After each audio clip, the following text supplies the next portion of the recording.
Now we will view a background video about foreshadowing to help us prepare as we reread and discuss scenes 4 and 5 of Act 1. Foreshadowing is a literary technique in fiction and drama, wherein the author gives us some hints about what is going to happen later in the story. A writer may use various techniques to inform us before the events. He may use dialogues of characters, events, or supernatural elements to provide us some information about what may occur in the future. The function of foreshadowing is threefold. Firstly, it is used to build an atmosphere for the upcoming events. Secondly, it is used to create suspense in the story. Lastly, it is used to inform the readers about what possible things can happen later in the story. William Shakespeare has widely used foreshadowing in his tragedies. His play, The Tragedy of Hamlet, offers us an excellent example of foreshadowing. Shakespeare uses supernatural elements in this tragedy to foreshadow upcoming events in the story. The revelation made by the ghost about the real murderer of King Hamlet shows us the future of Prince Hamlet, his uncle and mother. The ghost of his father orders him to take revenge upon the murder of his father, King Hamlet, who was murdered by his uncle Claudius. We are pretty sure that Prince Hamlet will kill his uncle. Similarly, it also indicates how he will treat his mother. Shakespeare's Julius Caesar contains many examples of foreshadowing. The most important of them is the prediction of the soothsayer who warned Caesar to avoid the Ides of March. It shows us what will happen to Caesar if he avoids the prediction of the soothsayer. Later on, we see that he is murdered by the conspirators on that very day.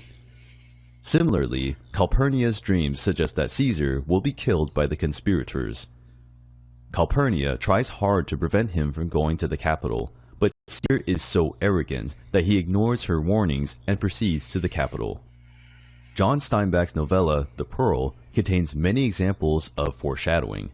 Firstly, Juana's suspicion that the pearl would not only ruin them, but their son also, predicts that something bad is going to happen. That's why Juana tries to throw the pearl back into the sea. Secondly, Kino hears the Song of Evil whenever something bad or dangerous is going to happen. The Song of Evil predicts danger.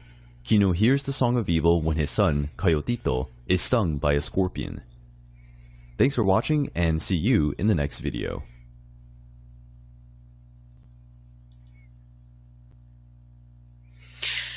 Now we're going to follow along on the Act 1 Scene 4 Google Doc as we listen to Act 1 Scene 4. As you're listening and following along, I want you to pay attention to any lines that showcase foreshadowing. And with those lines that include foreshadowing, I want you to decide how that affects the tone of the scene.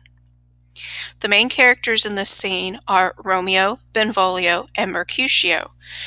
And while I'm not going to have you fill in the character chart right now, if you want to be able to jot down some ideas, I would also keep the character chart open.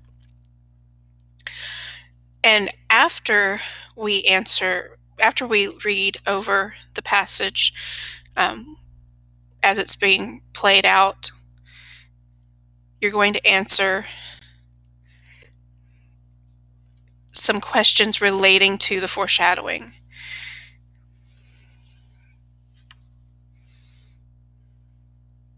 In Nearpod.